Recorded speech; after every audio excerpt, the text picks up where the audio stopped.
Hello everyone, good morning to all of you. आज हमारा next topic रहेगा arthropoda. ठीक है, फाइलम आर्थ्रोपोडा। अब जो आर्थ्रोपोडा फाइलम है, इसके करेक्टर्स करने से पहले या इसकी वर्ड की डेरिवेशन से पहले आप ये सारी इमेजेस देख लो। ठीक है, और ये इमेजेस देखने से क्या आपको इंडिकेट होता है या आप क्या इसका लगा सकते हो कि इसमें क्या क्या होता है। देखो, अलग अलग वैरायटी हैं। ये जो मैंने पूरी इमेजेस लगाई हैं, ये कॉकरोच, ये तो खैर अलग अलग है। इसमें देखो कितनी डाइवर्स वैरायटी है। ठीक है, तो हमारे पास जो फाइलम आर्थ्रोपोडा सबसे लार्जेस्ट फाइलम होता है। लार्जेस्ट फाइलम किसके बेसिस पे? क्योंकि इसमें बहुत अलग अलग वैरायटी की स्पीशीज़ है। अगर आप यहाँ इस इमेज में काउंट करो तो कितनी अप्रॉक्सीमेटली 20 तक होंगी ये वाली।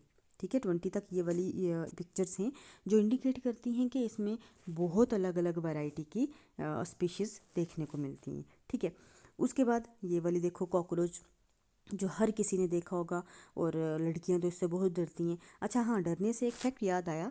लोगों को लगता है, मतलब मोस्टली बॉयज़ को लगता है कि लड़कियां थोड़ा नाटक करती हैं, कॉकरोच को देख के थोड़ा नाटक करती हैं। बट एक्चुअल में होता क्या है, नाटक होता है मतलब थोड़ा शो ऑफ होता है। अप्रॉक्सीमेटली 20 to 30% हो सकता है, पर 50% लड़कियां जो हैं 50% इससे डरती हैं। और डरने का एक्चुअल में रीज़न पता है क्या होता है? जो हमारा हार्ट है ना, हार्ट की बाहर कवरिंग होती है पेरिकार्डियम। पेरिकार्डियम और हार्ट के बीच में पेरिकार्डियल फ्लूइड होता है। वो जो पेरिकार्डियल फ्लूइड है, पेरिकार्डियल फ्लूइड वो बॉयज़ में या मेल में ज़्यादा होता है कंपैरिजन टू फीमेल।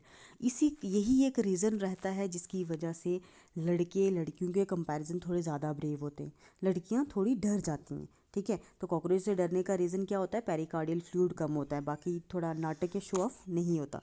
ठीक है, खैर ये ऐसी एक जोक था, जोक नहीं था मतलब रियलिटी थी। अब हम नेक्स्ट देखो, ये हमारे पास है क्या? Honey bee. ठीक है, हनी बी आप सबने देखी होगी, ये भी हमारे पास फाइलम आर्थ्रोपोडा में आती है। हाउस फ्लाई हमारे पास फाइलम आर्थ्रोपोडा में आती है। उसके बाद हमारे पास बटरफ्लाई और भी बहुत सारी हैं। ये मैंने कुछ एक इमेजेस लगाई हैं, सिर्फ आपको एक ओवरव्यू डेवलप हो जाए कि डाइवर्स वैरायटी होती है किसमें, फाइलम आर्थ्रोपोडा में। अब हम आते हैं इसकी डिस्क्रिप्शन पे। ठीक है, अब देखो जो हमारे पास फाइलम आर्थ्रोपोडा है, मैंने अभी बताया था लार्जेस्ट फाइलम है एनिमल किंगडम का। एनिमल किंगडम में जितनी भी फाइलम हैं, सबसे बड़ा कौन सा है? आर्थ्रोपोडा। और सबसे बड़ा क्यों है? डाइवर्स वैरायटी की वजह से। बहुत अलग अलग तरह की स्पीशीज़ में देखने को मिलती हैं, तभी ये सबसे बड़ा फाइलम है। अब जो ये टर्म है आर्थ्रोपोडा, ये डिराइव हुई है ग्रीक वर्ड से। आर्थ्रो का मतलब होता है जॉइंटेड, पोडा का मतलब फुट और अपेंडेजेस। मतलब क्या हो गया, इनमें जो अपेंडेजेस हैं, अपेंडेजेस पता है ना क्या होते हैं? ऐसे ऑर्गन जिसकी वजह से लोकोमोशन शो की जाती है। तो इनकी अपेंडेजेस किस तरह की प्रेजेंट है? जॉइंटेड। इस तरह से जॉइंट प्रेजेंट है जिसकी वजह से इजी और फास्ट लोकोमोशन होती है। ठीक है, तो ये ग्रीक वर्ड का समझ आ गया आपको कि आर्थ्रोपोडा ग्रीक वर्ड से डिराइव हुआ है। अब हम इस पे आते हैं जर्नल करेक्टर पे। जो इसके जर्नल करेक्टर हैं, सबसे पहले एज़ यूजुअल हम वैसे ही करेंगे, हैबिट एंड हैबिटेट से स्टार्ट करेंगे और रिप्रोडक्शन एंड डेवलपमेंट तक एंड करेंगे। अब हैबिट एंड हैबिटेट की बात करें, जैसे कि ये फाइलम आर्थ्रोपोडा डाइवर्स वैरायटी है इसमें, तो इसका जो हैबिट एंड हैबिटेट है, इसका जो रहन सहन है, रहने की जगह है, वो भी बहुत वेरी करती है। ठीक है, हर एक तरह का इन्वॉर्मेंट जो है उसमें हमें आर्थ्रोपोड देखने को मिलते हैं। हर तरह के इन्वॉर्मेंट में, मतलब अगर आप एक्वेटिक की बात करो वहाँ हमें मिलेंगे। जैसे कि एग्जांपल मैं आपको बता देती हूँ, आपने क्रैब तो सबने देखा ही होगा, प्रान फोटो में देखा होगा, लेकिन खाया नहीं। प्रान को खाते हैं, बहुत न्यूट्रिशियस प्रोटीनिशियस डाइट होती है, पर आपने देखा होगा। अगर प्रान किसी ने नहीं, अपने रिवर में क्रैब तो हर किसी ने देखा होगा। ठीक है, उसके बाद एक्वेटिक आ गया, टेरिस्ट्रियल। टेरिस्ट्रियल में कॉकरोच तो हर एक बंदे ने देखा है। ठीक है, कॉकरोच आ गया। हाउस फ्लाई देखी है आपने, हनी भी देखी है आपने। ये जो हनी भी हो गया, हाउस फ्लाई हो गया, ये सारे क्या हैं? एरियल इंसेक्ट्स हैं। ठीक है, स्पाइडर आप सबने देखा है, और उसके बाद स्कॉर्पियन, बिच्छू देखा है आपने। देन वो सेंटीपीड और मिलीपीड, जिसको वो कंदलूक टाइप कंदलूक बोलते हैं, वो भी आप सबने देखी हुई है। मतलब इसमें इतनी ज़्यादा वैराइटीज़ हैं, हमने बहुत सारी वैरायटी, बहुत सारी स्पीशीज़ को हमने खुद अपनी आंखों से देखा हुआ है। ठीक है, तो डाइवर्स हैबिटेट हो गया इनका। उसके बाद बॉडी फॉर्म की बात करें, बॉडी फॉर्म की बहुत वेरिएशन शो करती है। मतलब वेरिएशन तो होगी होगी, लेकिन मेनली इनकी बॉडी जो है 3 सेगमेंट्स में डिवाइड होती है, हेड, थोरैक्स और एब्डोमेन। ठीक है, हेड, थोरैक्स और एब्डोमेन मैं आपको बता देती हूँ। अगर हाँ, ये देखो इसमें क्लियर दिख रहा है, ये इसका आ गया हेड, ये इसका है थोरैक्स, और ये है इसका एब्डोमेन। ठीक है, हेड, थोरैक्स और एब्डोमेन, ये इस तरह से मेनली जो है इनकी बॉडी 3 सेगमेंट्स में जो है डिवाइडेड रहती है। उसके बाद है हमारे पास नेक्स्ट हेड एंड अपेंडेजेस। ठीक है, head and appendages. Head prominent मतलब एक पूरा दूर से दिखता है इनका हेड जो है, डिस्टिंग्विश्ड हेड प्रेजेंट होता है। और हेड के ऊपर क्या होती हैं, कंपाउंड आइज होती हैं, ओसिलाई होते हैं और एंटीना होते हैं। अब मैं कंपाउंड आई और ओसिलाई में अगर डिफरेंस बताऊं, देखो कंपाउंड आई इन आर्थ्रोपोड्स का एक स्पेशल फीचर होता है। कंपाउंड आई इस तरह से होती है, एक आई है जो छोटे छोटे सेगमेंट्स में डिवाइड हुई हुई है।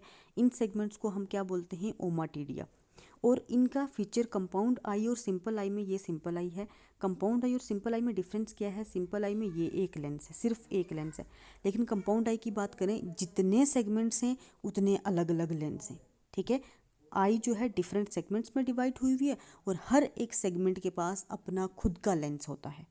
ठीक है, और ये स्पेशल फीचर किसका है, आर्थ्रोपोड्स का है। सिंपल आई में सिर्फ एक ही लेंस होता है। ठीक है, और ये विजन इन आर्थ्रोपोड हम नहीं कर रहे कि मैं आपको इसकी पूरी डिटेल डिस्क्रिप्शन बताऊं। आप यहाँ देखो, ये है कंपाउंड आई, ये दिख रही है ना कंपाउंड आई, ओसिलाई इसकी नहीं दिख रही। और ये देखो ये इसकी अपेंडेजेस दिख रही हैं। जॉइंटेड अभी मैंने बोला था, अगर आप इस लेग को देखोगे आपको ये जॉइंट्स दिखेंगे। ठीक है, तभी क्या होते हैं, जॉइंटेड अपेंडेजेस होती हैं। और अपेंडेजेस में इन लिम्ब्स के अलावा ये विंग्स भी प्रेजेंट होते हैं।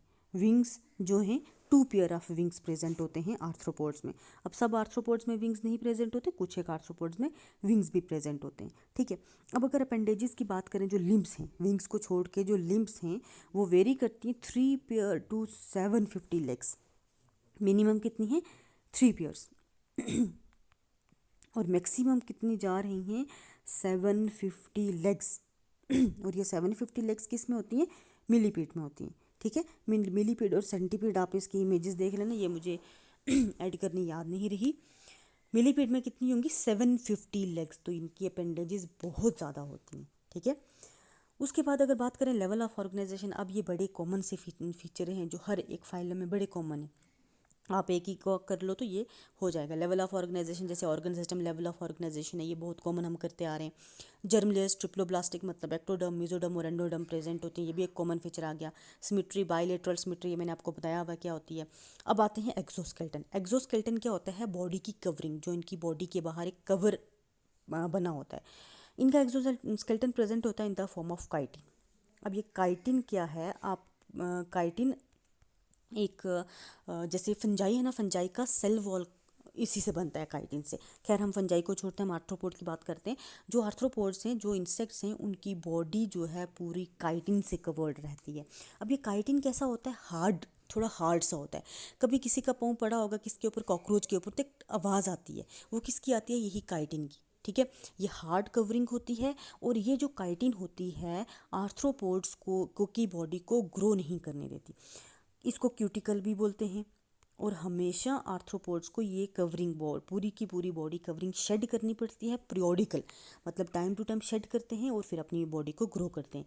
मोस्टली ये शेडिंग कब होती है, ड्यूरिंग डेवलपमेंट, जब लार्वल फॉर्म से एडल्ट फॉर्म्स बन रही होती हैं, तब ये अपनी स्किन को शेड करते हैं, पुरानी वाली स्किन को शेड करते हैं और फिर इनकी बॉडी ग्रो करती है, फिर नई वाली स्किन इनकी दोबारा से बन जाती है। और इस प्रोसेस को, ये मतलब शेडिंग ऑफ स्किन को हम क्या बोलते हैं, एक्डाइसिस और मोल्टिंग। ठीक है, ये आर्थ्रोपोड्स शो करते हैं। आर्थ्रोपोड्स को छोड़ के हमारे पास कुछ एक रेप्टाइल्स भी शो करते हैं। ठीक है, आप सिर्फ इतना याद रखो, हार्ड कवरिंग बॉडी के बाहर प्रेजेंट होती है जो इनकी ग्रोथ को रिस्ट्रिक्ट करके रखती है। इस कवरिंग को इन्हें शेड करना पड़ता है अपनी बॉडी को ग्रो करने के लिए। और ये जो शेडिंग होती है पीरियोडिकल शेडिंग होती है, मतलब इसका एक स्पेसिफिक टाइम पीरियड होता है, उसी के बाद ये शेडिंग होती है। ठीक है, उसके बाद अगर बात करें एंडोस्केलेटन, मतलब बॉडी के अंदर क्या इनके प्रेजेंट होता है, ऐसी हार्ड चीज़, ढांचा बोल दो, बॉडी के अंदर का ढांचा किसका बना होता है, तो एंडोस्केलेटन मिनरलाइज्ड का मतलब ये कैल्शियम और फॉस्फेट वगैरह का बना होता है एंडोस्केलेटन। ठीक है, उसके बाद डाइजेस्टिव सिस्टम की बात करें, कंप्लीट एलिमेंट्री कैनाल का मतलब माउथ से स्टार्ट हो रही है, एनस तक रन कर रही है। एक ओपनिंग माउथ है, एक ओपनिंग एनस है। ठीक है, कंप्लीट होती है। अब रेस्पिरेटरी सिस्टम इनमें बन जाता है। इससे पहले जितने भी हमने फाइलम किए उनमें मैंने आपको रेस्पिरेटरी सिस्टम नहीं बताया, उसमें यही बोलती थी कि जनरल बॉडी सरफेस से रेस्पायर करते हैं, लेकिन इनमें रेस्पिरेटरी सिस्टम डेवलप्ड हो जाता है। किसकी फॉर्म में, गिल्स की फॉर्म में, बुक लंग्स की फॉर्म में और ट्रैकिया की फॉर्म में ये रेस्पिरेशन शो करते हैं। उसके बाद अगर हम बात करें सर्कुलेटरी सिस्टम की, सर्कुलेटरी सिस्टम भी प्रेजेंट होता है। ठीक है, हार्ट प्रेजेंट होते हैं, हार्ट के डिफरेंट चैम्बर्स हैं। इस तरह के हार्ट के चैम्बर्स कॉकरोच के ये मैं बना रही हूँ, इस तरह के हार्ट के चैम्बर्स होते हैं, वेरी करते हैं 2 to 13। कॉकरोच में कितने होते हैं? 13। ये question NEET point of view से आपको इंपॉर्टेंट है, ये आपको आ सकता है और आया भी है कि कॉकरोच में कितने चैम्बर्ड हार्ट होता है। तो 13 चैम्बर्ड हार्ट होता है किसमें? कॉकरोच में। इस तरह से ये चैम्बर्स होते हैं, ठीक है।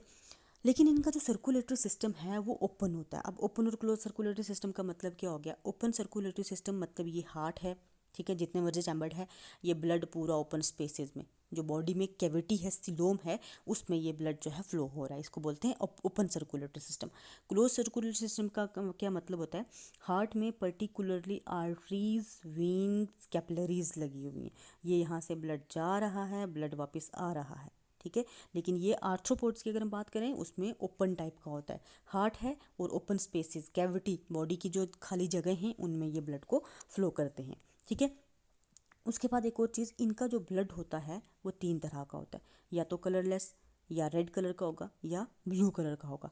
अब ये अभी मैंने नीट में एक क्वेश्चन देखा था, नीट में जर्नल पूछा था कि ब्लड कलर इन आर्थ्रोपोड्स। देखो अगर सिर्फ आर्थ्रोपोड्स पूछेंगे तो आप कलरलेस को प्रेफर करोगे, ठीक है। सिर्फ और सिर्फ अगर आर्थ्रोपोड्स पूछते हैं कलरलेस ऑप्शन को प्रेफर किया जाता है। लेकिन पर्टिकुलरली अगर कुछ इंसेक्ट्स का नाम दे के पूछते हैं, जैसे कि प्राण का पूछ लिया, ब्लड कलर इन प्राण, तो उसमें ब्लू आएगा, ठीक है। तो कुछ अदर इंसेक्ट्स हैं उनमें रेड आएगा, ठीक है। लेकिन कलरलेस और ब्लू का बहुत कॉमनली पूछते हैं, क्योंकि ये थोड़ी सारी एक्सेप्शंस नहीं, कलरलेस तो बहुत कॉमन है, कलरलेस बहुत कॉमन है, ये थोड़ा सारा एक्सेप्शन, मतलब कुछ एक इंसेक्ट्स में देखने को मिलता है, बाकी ये मोस्टली इंसेक्ट्स में होता है, ठीक है। तो अगर आपको ऐसा क्वेश्चन आता है जिसमें ऑप्शन कलरलेस है और आर्थ्रोपोड्स दिया हुआ है तो आप कलरलेस को प्रेफर करोगे, ठीक है। अगर वो प्राण का पूछेंगे तो आप ब्लू का प्रेफर करोगे।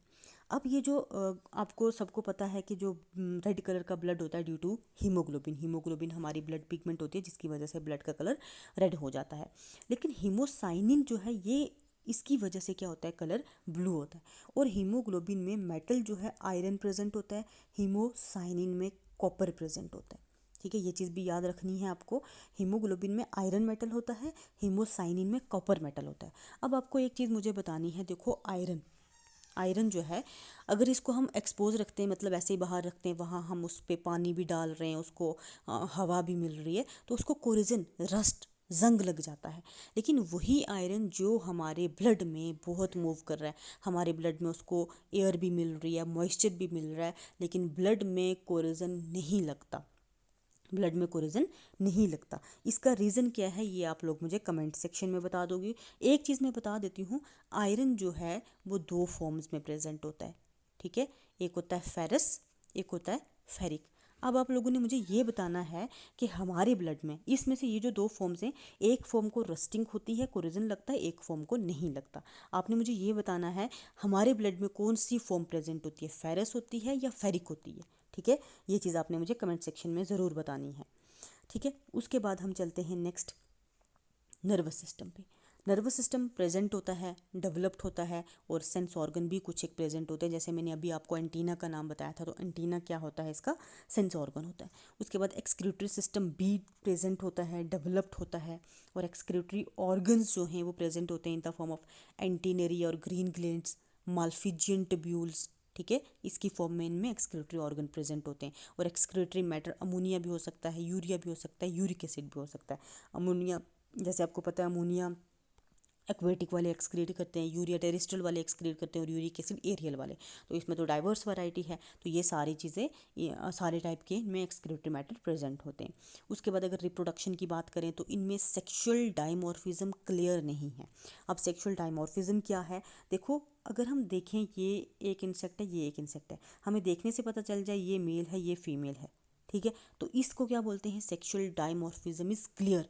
तो यहाँ मैंने क्या बोला है? Sexual dimorphism is not clear. दूर से या 2 इंसेक्ट्स रखे हुए हम क्लियरली नहीं डिस्टिंग्विश कर सकते कि ये मेल है, ये फीमेल है। एक्सेप्शंस हैं, जैसे हनी भी है, उनमें साइज़ का डिफरेंस आ जाता है, बट मोस्ट प्रोबेबली देखने से हम इन्हें रिकॉग्नाइज नहीं कर सकते मेल कौन सा है, फीमेल कौन सा है। तो इसलिए सेक्शुअल डाइमॉर्फिज्म क्लियर नहीं होती। रिप्रोडक्शन में सेक्शुअल रिप्रोडक्शन ही होती है, फर्टिलाइजेशन एक्सटर्नल होती है मोस्टली, ठीक है। डेवलपमेंट इनडायरेक्ट, इनडायरेक्ट का मतलब आपको पता है लार्वल फॉर्म्स जो हैं इन्वॉल्व होती हैं।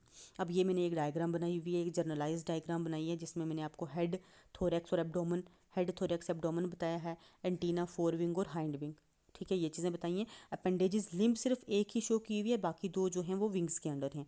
अगर मैं यहाँ लिम्स बना देती तो फिर इसकी फिगर अच्छी ना बनती, इसलिए मैंने अपेंडेजेस लिम्स एक ही बनाई हैं, ठीक है। उसके बाद फिर से मैंने ये बटरफ्लाई बताई है। तो ये डिफरेंटली कलर्ड आर्थ्रोपोड्स होते हैं हमारे पास। जैसे ये बटरफ्लाई, आपने इसके अलावा और भी कलर की बटरफ्लाइज देखी होंगी। ये देखो, इसका ये एंटीना है, ये इसका थोड़ा सा हेड दिख रहा है, ये इसका थोरैक्स दिख रहा है और ये एब्डोमेन है, ठीक है। और जो ये विंग्स होते हैं ये अटैच्ड होते हैं थोरैक्स के साथ, ये यहाँ पे थोरैक्स के साथ, एब्डोमेन के साथ कभी भी विंग्स अटैच नहीं होते, ठीक है। तो यहाँ तक थे इसके जनरल कैरेक्टर। देखो ये जैसे कि बड़ा, सबसे बड़ा फाइलम है, तो उसी तरह इसकी क्लासिफिकेशन भी थोड़ी लंबी ही है, ठीक है। इसकी क्लासिफिकेशन बाकी फाइलम के कंपैरिजन थोड़ी लंबी है, इसलिए मैं साथ में नहीं करवा रही हूँ, अलग से करवाऊंगी, ठीक है। तो आप लोग मुझे वो क्वेश्चन, आयरन वाला क्वेश्चन ज़रूर, चाहे आप, मुझे पता है आपको नहीं पता होगा, ये फैक्ट नहीं पता है, आप इसको सर्च करोगे तो आप इसको मुझे बताओगे। अगर नहीं आपको पता चलता तो भी मुझे इन्फॉर्म कर देना कि आपको नहीं मिला, फिर मैं नेक्स्ट लेक्चर में आपको इसका आंसर दे दूँगी, ठीक है। तो आज हम यहीं तक रखते हैं। Thank you so much.